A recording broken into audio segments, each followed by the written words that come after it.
I had been volunteering at the hospice for 3 months before the woman in room 7 spoke to me.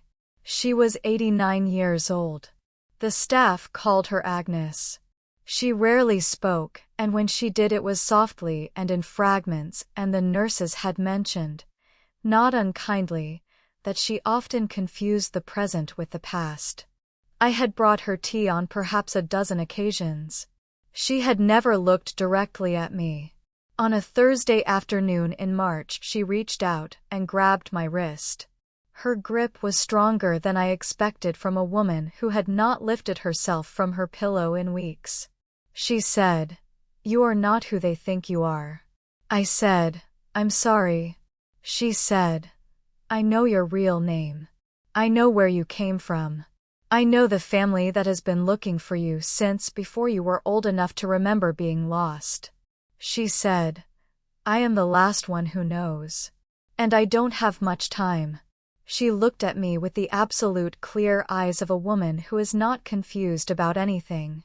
She said, "You have to decide now whether you want to know. My name is Eleanor Brooks. I am 62 years old and I live in Connecticut. I was adopted. I have known this my entire life. My parents, Dorothy and Gerald Crawford, told me when I was 4 years old, in the particular clear and loving way of people who had decided that the truth, given early, becomes simply part of the story rather than a disruption to it. I grew up knowing I was adopted and feeling no particular need to pursue what that meant beyond the life I was living. I had not thought about my biological family in years. Then an 89-year-old woman grabbed my wrist. If this story stays with you, please subscribe and leave me a comment. Tell me what city you are watching from. I read every single one. Now let me tell you what Agnes knew. I had started volunteering at the hospice in December. Not from grief exactly. My mother had died in October and grief was present, but not the reason. The reason was closer to what I had said to Lucas when he asked. I wanted to be useful in a direction that had nothing to do with lawyers or courtrooms, or the ongoing administrative residue of 2.5 years of discovery. I wanted to be useful simply, directly, in the specific way of sitting with someone who needs company and providing it. The hospice was 20 minutes from my house. A quiet facility, well run, with a staff that treated volunteers with the particular combination of gratitude and clear expectation that makes a volunteer feel competent. My role was simple: visit patients who wanted company, bring tea or water, read aloud if asked, sit quietly if not asked. Nothing that required training beyond the basic orientation and the fundamental willingness to be present with people at the end of their lives without making that presence about yourself. I had always been adopted. This is the sentence I need to say clearly before I continue, because what follows depends on understanding that my adoption was not a wound or a question or an incomplete part of my identity. My parents were Dorothy and Gerald Crawford, and they were my parents completely and without qualification. Dorothy had been exactly who I described in the previous story, sharp and opinionated and specific, a woman whose intelligence was the kind that sharpened everything it touched. Gerald had been quieter, a civil engineer, a man who solved problems with methodical patience, and who had died when I was 47 of a cancer that he managed with the same patience he brought to everything else. They had told me I was adopted when I was 4. They had told me what they knew, which was limited. Private adoption, Connecticut, 1962. A young woman, circumstances unspecified.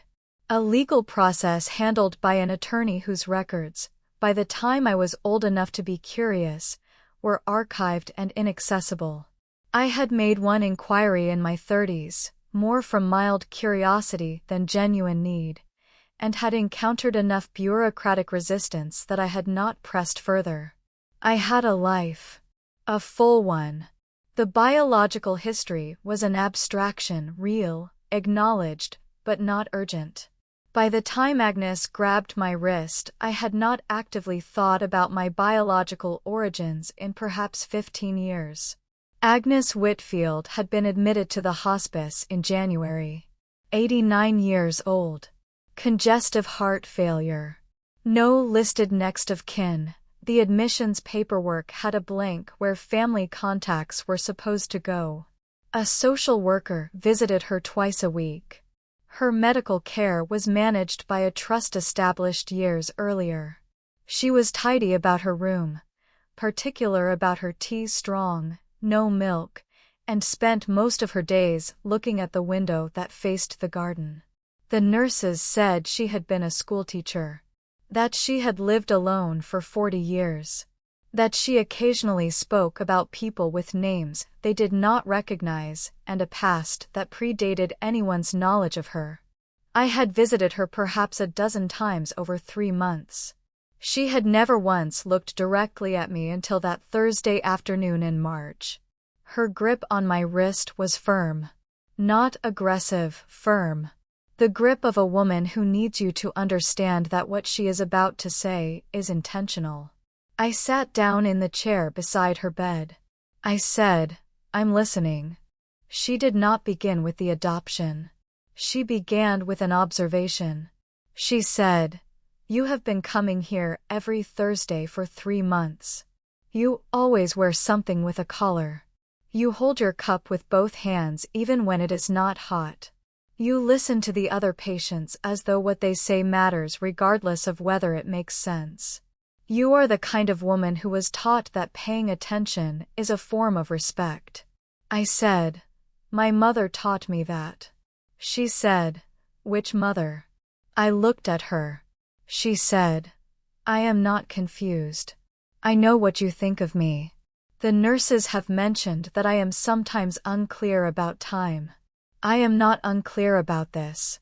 I have been watching you for 3 months, and I have been certain for 6 weeks, and I have been deciding whether to speak for 4.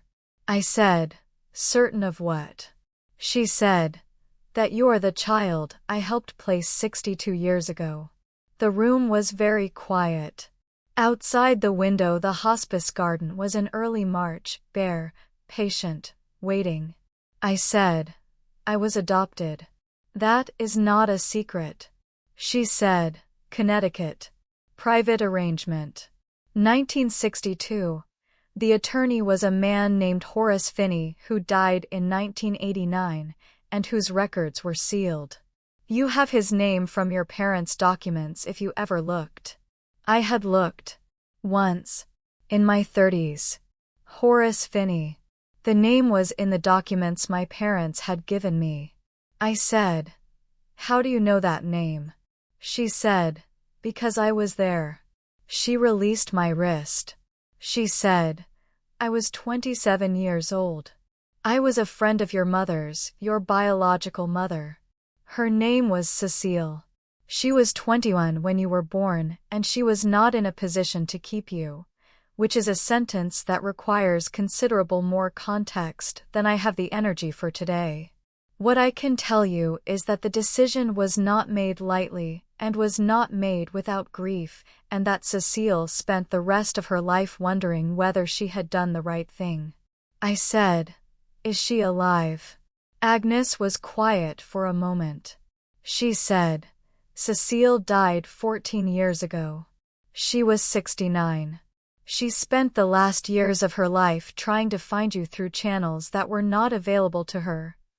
The adoption had been sealed, and she did not have the resources to pursue it legally. She died not knowing." I said, "Then what are you telling me? If she is gone?" She said, "Cecile had children after you. 2. A son and a daughter. Your half-siblings. They are in their 50s now. They know they have a sister Cecile told them when they were adults. They have been looking for you since her death. They do not know where to look." She said, "I know where they are. I am the last person still alive who knew Cecile from the beginning, who was there when you were born, who knows the full story. When I am gone the connection between you and them will be not impossible, but significantly more difficult to make. She said, "I have perhaps 3 to 4 weeks. My doctors are honest with me, and I prefer that. I need to know whether you want what I can give you before I can no longer give it." I sat in the chair beside her bed in a hospice room on a Thursday afternoon in March and understood that I was being asked one of the most significant questions available to a human being. "Do you want to know where you come from?" I said, "I need time." She said, "I know. Take what you need. But not too much." She turned her face back to the window. The conversation was over for the day. I drove home. I sat in the kitchen until the light changed from afternoon to evening, and I thought about the question that Agnes had asked and all of the smaller questions that lived inside it. Did I want to know? Did I want to find people who shared my biology but not my history? People who had been looking for me since the death of a woman I had never met who had carried the fact of me for 62 years without being able to reach me. I thought about Dorothy Crawford. About the woman who had raised me with high expectation and unconditional love, and who had died in October with a phone in her bedside drawer. My mother. The actual one, in every sense that the word means anything. I thought about what she would have said. I thought I knew. Dorothy Crawford was a woman who believed that information was always better than ignorance. Not always comfortable. Not always convenient. But always better. She had told me I was adopted when I was 4 because she believed the truth given early becomes simply part of the story. She had kept Agnes's phone because she believed evidence should be preserved. She had been, in all things, on the side of knowing rather than not knowing. I called Lucas. He listened to everything I told him. When I finished, he was quiet for a moment. He said, "What are you going to do?" I said, "I think I already know. I just needed to say it out loud to someone first." He said, "What do you know?" I said, "That I am going to go back on Saturday and tell her yes." He said, "Are you certain?" I said, "I have spent 2.5 years learning that not knowing is not peace. It is simply a different shape of the same weight. If there are people who share my blood and have been looking for me since the death of a woman I never had the chance to meet, I want to know who they are." Lucas was quiet. Then he said, "Okay, Mom. Then go back on Saturday." I went back on Saturday. Agnes was in the same position she always was, slightly propped, facing the window, hands resting on the covers with the specific stillness of someone who has learned that economy of movement is its own form of energy management. She looked at me when I came in. I said, "Yes." She nodded once. The nod of a woman who had expected this answer and had been waiting for it with the patience of someone who has spent 89 years learning that the right things tend to arrive if you wait in the right direction. She said, "Sit down. I am going to tell you everything, and I am going to need you to remember it, because I cannot write anymore, and I want it said aloud before it is only in documents." I sat. I took out my phone. I said, "May I record this?" She said, "Yes. That is sensible." And she began. Cecile Fontaine had been born in 1941 in a small town in western Connecticut. She was the third of 4 children in a family of modest means and enormous expectation. Her father was a high school principal. Her mother a woman of considerable intelligence who had never been given the education her intelligence warranted and who transferred that unfulfilled ambition into high hopes for her children. Cecile was the most academically gifted of the 4. She was expected to go to college. She did.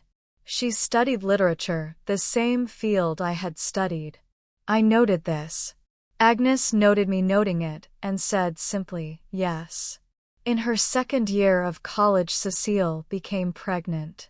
The father was a young man who was not in a position, As Agnes put it, with the particular economy of someone choosing not to elaborate, to be present.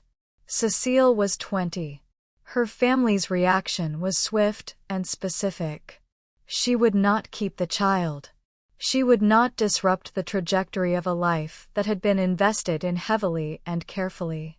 The adoption would be arranged privately and quietly through a man named Horace Finney, who handled such matters for families in situations such as this. Cecile had no say in the decision. She held the child for 45 minutes after the birth. Agnes had been in the room. A friend. The only person Cecile had asked for. She said, "Cecile held you for 45 minutes, and then they took you," and she never stopped being the woman who had done that. Everything else she built afterward, the career, the second family, the life, was built by a woman who had held her daughter for 45 minutes, and had that as the foundation of everything. I sat in room 7 of the hospice and held my phone and listened to an 89-year-old woman tell me the beginning of my own story. She described Cecile's life after the adoption. She finished college. She married in her late 20s. She had 2 children, a son, Robert, born in 1968, and a daughter, Miriam, not the Miriam I had known in previous months, a different woman born in 1971. She told both of them about their sister when they were in their 20s. She said, "You have a sister. I don't know where she is. I hope she is well." She never stopped hoping. Agnes said, "In the last years before she died, she hired someone to look. The records were sealed. The attorney was dead. The trail from 1962 Connecticut was cold in the way that trails from sealed private adoptions are cold. The person she hired found nothing usable." She said, "Robert is 56 now. He lives in Vermont. He is a carpenter. He has 3 children. He knows about you." She said, "Miriam is 53. She lives in Maine. She is a nurse practitioner. She has 2 children. She knows about you." She paused to rest. Then she said, "They are good people. Both of them. I have known them since they were children. Cecile raised them well. They are people worth knowing." I said, "How did you end up here?" She said, "When Cecile died, I promised myself I would find you if I could before I died. I have been in this hospice for 3 months. For 2.5 of those months a woman came every Thursday with strong tea and sat quietly and listened carefully. I watched her for 12 weeks before I was certain." I said, "What made you certain?" She said, "The way you hold your cup with both hands. Cecile did the same thing. Always. Every cup of tea or coffee for 60 years. I mentioned it to her once and she laughed and said she didn't know why she did it, and I said I didn't either. And then you walked in the door." I looked at my hands around the cup of tea I had been holding. Both of them. Agnes gave me 2 phone numbers before I left that Saturday. Robert's and Miriam's. Written in a handwriting that had once been precise and was now careful in the specific way of someone compensating for hands that do not always respond correctly. She had prepared the paper in advance. She had known I would say yes. She said, "They know someone may contact them. I called Robert 3 weeks ago and told him I had found what I believed was his sister. He was," she paused, choosing the word, "he was very still on the phone. Like someone who has been waiting for something for a long time and is not certain how to receive it when it arrives." She said. Miriam cried. "She is that kind of person. Cecile was that kind of person too. Feeling things visibly. You don't seem to be." I said, "I feel things. I just do it privately." She almost smiled. She said, "Yes. That's Cecile too, under the surface." I drove home with 2 phone numbers in my coat pocket, and the recording of Agnes's voice on my phone, and the particular quality of stillness that arrives when a large thing has been set in motion, and the only remaining question is pace. I called Patricia. Not because this required legal intervention. It was not that kind of discovery. But because Patricia had been the person I called when things needed to be processed aloud with someone whose judgment I trusted completely. And this was one of those moments. Patricia listened. When I finished, she said, "How do you feel?" I said, "I don't know yet. I feel like someone who has been given a map to a country that has existed all along, and who is now deciding what to pack for the journey." She said, "That is an unusually serene response to what you have just been told." I said, "I have had practice receiving unexpected information. I have become, over the past 2.5 years, quite good at it." She said, "What are you going to do?" I said, "I am going to call Robert first. He was told first, and he has been waiting the longest of the 2 of them since Cecile died. It seems right to call him first." I called Robert the following Tuesday morning. He answered on the first ring. I said, "My name is Eleanor Brooks. Agnes Whitfield gave me your number. I think you know why I'm calling." A silence. Then he said, "Yes." His voice was low and careful. The voice of a man who is holding something with deliberate steadiness. I said, "I want you to know something before we say anything else. I have a mother. She died in October, and she was the best person I have known, and she raised me with everything a person needs to be raised with. I am not calling because I am missing something. I am calling because it seems right to know where I came from. And because your mother spent her life hoping I was well, and I would like her to have been right." Another silence. Then Robert said, "She would have liked you." I said, "How do you know?" He said, "Because she liked people who said exactly what they meant without apology. She didn't have patience for people who circled around things." I said, "I don't have much patience for that either." He said, "No. Agnes said you wouldn't." We talked for an hour. He told me about Cecile. Not the history Agnes had given me, the texture. The way she laughed. Her opinions about food. The particular stubbornness that made her, in his estimation, both the most difficult and the most admirable person he had known. He told me she had kept a journal for the last 30 years of her life, and that there was an entry, approximately once a year, that was addressed to her daughter, who she hoped was well, and whom she thought about every birthday. My birthday. Every year. He said, "Miriam has the journals. She has been keeping them for you. Not assuming you would want them. Just keeping them in case." I said, "I want them." He said, "I know." He said, "She wrote about you on your birthday. The last entry was written 11 months before she died. She wrote, 'My daughter is turning 51 today. I think she is well. I have decided to believe this. It costs nothing to believe it, and it is the thing I most want to be true, so I have chosen it as true. She is 51 and she is well, and she knows she was loved before she knew anything else." I held the phone and did not speak for a moment. He said, "Are you all right?" I said, "Yes. I am exactly all right. I just need a moment." He said, "Take all the time you need." I sat in my garden in the March light and thought about a woman I had never met who had chosen, every year on my birthday, to believe I was well. She had been right. I had been well. Agnes died on a Thursday. 3 weeks after our conversation. 17 days after I had gone back and said yes. She died on the day I volunteer, which I have decided is not a coincidence, Agnes was not a woman who did things accidentally, but which I also understand is the kind of meaning I am choosing to assign rather than the kind that exists independently of my choosing. I was not with her when she died.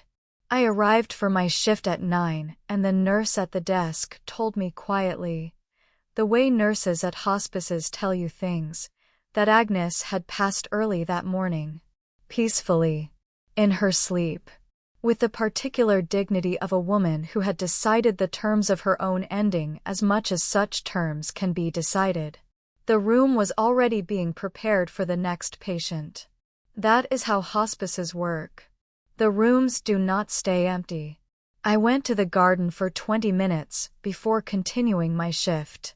I sat on the bench near the bare rosebushes, it was still March, still waiting, and thought about Agnes Whitfield, who had been 27 years old when she stood in a room and watched her friend hold a baby for 45 minutes, and who had carried that knowledge for 62 years until she was 89 and dying, and had found the person she had been looking for in the volunteer who brought her strong tea every Thursday. She had kept a promise she had made to herself and possibly to Cecile, and had kept it until the last available moment. I found that remarkable. I still do. Miriam called the week after Agnes died.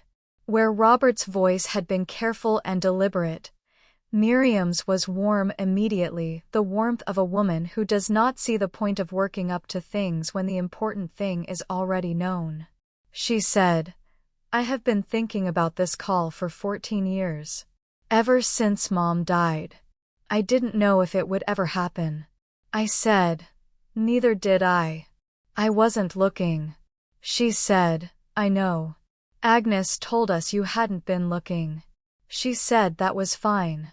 She said the right things find each other when the time is right, and that sometimes the time is a Thursday afternoon in a hospice in March. I said, she was a remarkable woman. Miriam said, she was our mother's oldest friend. She used to come to Sunday dinners when we were children. She always brought the same thing, a lemon cake from a bakery she went to every week. I still think of her when I smell lemon. We talked for 90 minutes. Miriam told me about Cecile in different dimensions from Robert. The domestic ones, the everyday ones. The way she organized her kitchen. The television programs she watched. The argument she and Miriam had, regularly and enjoyably, about whether novels were better than films. Her hands, which Miriam said were like mine from the photograph Agnes had described. She said, Agnes said your hands were Cecile's hands. She said it was the second thing she noticed, after the cup. I looked at my hands. I said, will you send me the journals? She said, I have had them boxed and ready to send for 14 years. They have been in my guest room with your name on the box. I didn't know your name. I wrote my sister on the box. The journals arrived the following week. 14 of them. Covering 30 years of a life I had not known. Cecile's handwriting was small and precise and slightly slanted. The handwriting of someone who had been taught penmanship carefully and had maintained it. The early journals were the most personal. She was in her 40s when she began keeping them, old enough to be writing from a settled sense of herself rather than the searching quality of younger journals. By the middle volumes she had found her voice, direct, specific, occasionally very funny, with the kind of dark wit that requires a certain level of intelligence and experience to achieve. And every year on my birthday an entry. Short ones usually. A paragraph. Sometimes just a few sentences. Always addressed to her daughter. I read them all in a single sitting on a Saturday night in April, with a cup of tea held in both hands. She had believed I was well. She had chosen to believe it. She had been right. Robert came to visit in May. He drove down from Vermont on a Saturday and arrived at 11 with a coffee for himself and a tea for me that he had bought at a drive-thru on the way. He had asked, in a text message the previous evening, what kind of tea I preferred. I had told him. He had remembered. We walked in the garden for an hour before coming inside.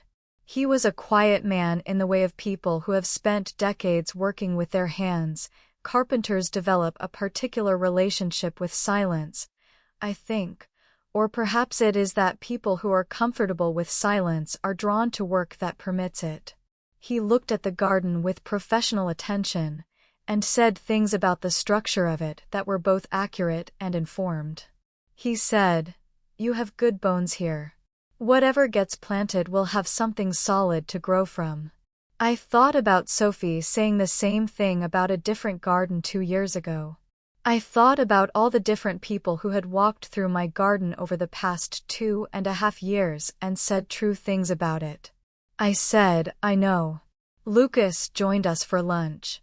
He and Robert shook hands at the kitchen door with the slightly formal care of two people who understand that the connection between them is real and permanent, but has not yet had time to become comfortable. That takes time. They have time. By the time we ate, they were talking about wood. Lucas had been doing some renovation work at his house, and Robert had opinions. Specific, useful, generously shared opinions.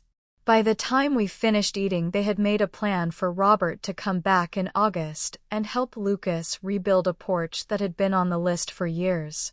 I sat at the kitchen table and watched my son and his new uncle make a practical plan, and felt something that took me a moment to identify because it had been a while since I had felt it in quite this form. It was uncomplicated happiness. No shadow. No qualification. No simultaneously true and painful thing underneath it. Just happiness. It is July. 28 months since Thomas died. 9 months since my mother died.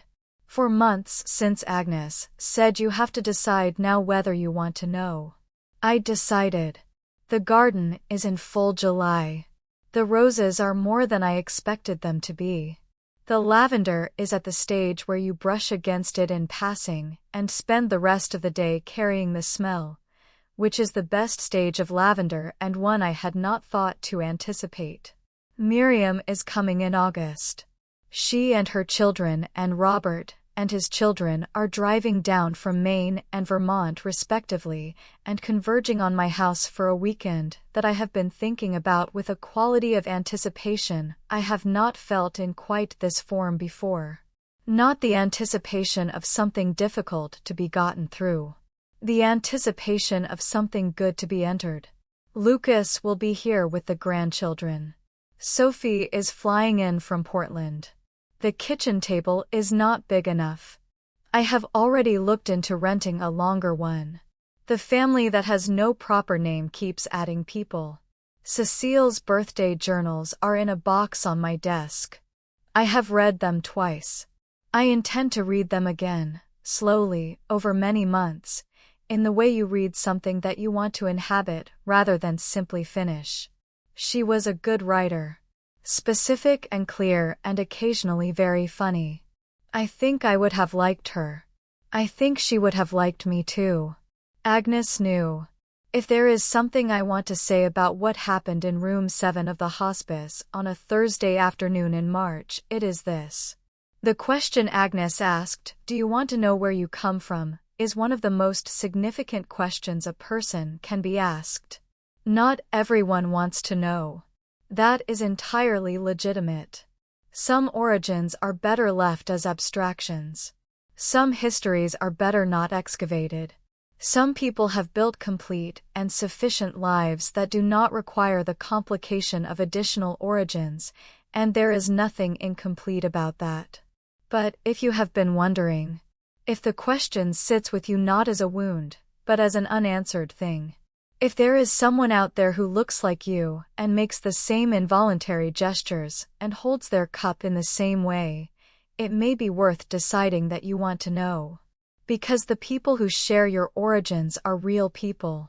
They have been living their own lives with the same unanswered question. And meeting them does not replace what you have. It does not change who raised you or who loved you or who you became in the life you actually lived. It simply adds. Dorothy Crawford was my mother. She will always be my mother. Cecile Fontaine held me for 45 minutes in 1962 and wrote to me every birthday for 30 years. Both of these things are true simultaneously, and neither one diminishes the other. I am 62 years old. A dying woman grabbed my wrist and asked if I wanted to know. I took 2 days to decide. I said yes. In August, my kitchen table is going to be too small. That is the whole story. And it is, out of everything I have told you in the past 2.5 years, the one that ends with the most uncomplicated happiness I have found. Leave me a comment and tell me where you are watching from. Tell me if you have ever had to decide quickly whether to know something large. Tell me what you decided and what it gave you. I read every single one.